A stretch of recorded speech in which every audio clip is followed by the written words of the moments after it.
Agora, ainda nesse item, por exemplo, na CPI do Banestado, a briga entre presidente e relator não dificultou, não acabou atrapalhando muito a CPI? De uma certa maneira, a atividade fundamental dos dirigentes, né, relator e presidente, efetivamente está na condução dos trabalhos para que seja levado ao colegiado da CPI as deliberações. Eles inicialmente não podem deliberar sobre determinadas matérias, por exemplo, a sugestão de quebra de sigilos, etc. E essas providências são providências a serem deliberadas no colegiado.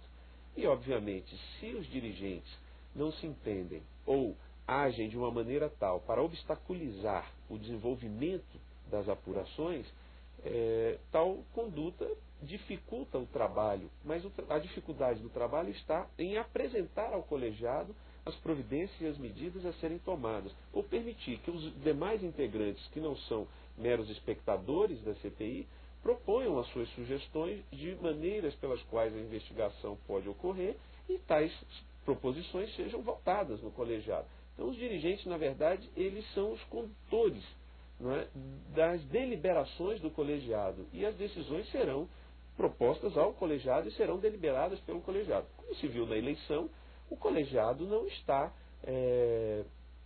embora minoritário, não está totalmente sob o comando de quem quer que seja, na medida em que a eleição em si, dos próprios dirigentes, já foi bastante acirrada.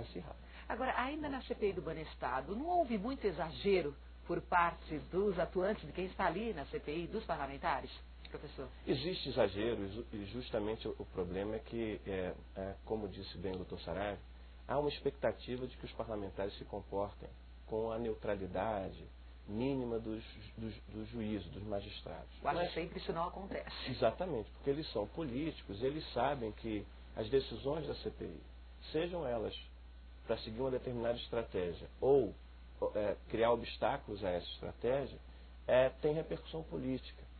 E os poderes dos parlamentares na CPI também geram fatos que podem ser usados politicamente.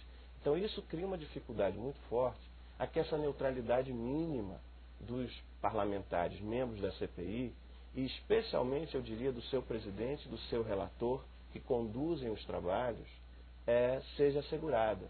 Então é preciso muita moderação, muita cautela, porque no fundo, os poderes são muito grandes e a dinâmica da política pode afrontar liberdades que são fundamentais dos indivíduos e dos grupos para a garantia da própria democracia e a crença de que as regras e os processos são efetivamente os melhores possíveis para assegurar a apuração e, eventualmente, um encaminhamento de pedidos de punição. Agora, doutor Saraiva, no caso específico da CPI dos Correios, o ex-ministro José Dirceu volta para o Congresso, ele disse até que sabe lutar na planície, sabe no Planalto, mas também na planície.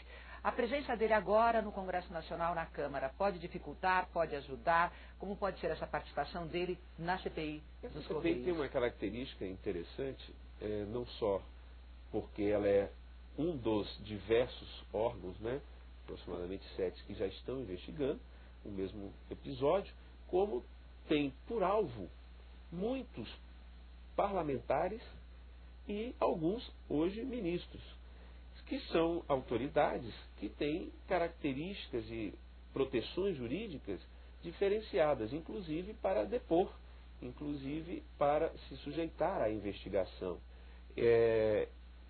Houve outras CPIs com essa característica, mas a que teve maior peso, efetivamente, foi a CPI dos anões, onde muitos parlamentares foram investigados, né, e que serve de paradigma.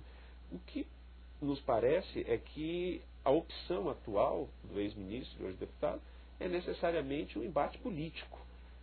E o retorno à Câmara certamente facilita a apresentação dele perante os diversos órgãos políticos que promovem a investigação, inclusive a CPI. Não se podemos esquecer que hoje a própria Comissão de Ética já está tomando ares de uma CPI paralela, na medida em que está esticando o processo investigatório que estava centrado na apuração do decoro parlamentar de um determinado deputado, para estender a apuração da conduta de outros parlamentares, podendo vir, inclusive, até, se for o caso, estender essa investigação ao ex-ministro que retorna ao parlamento. Você falou que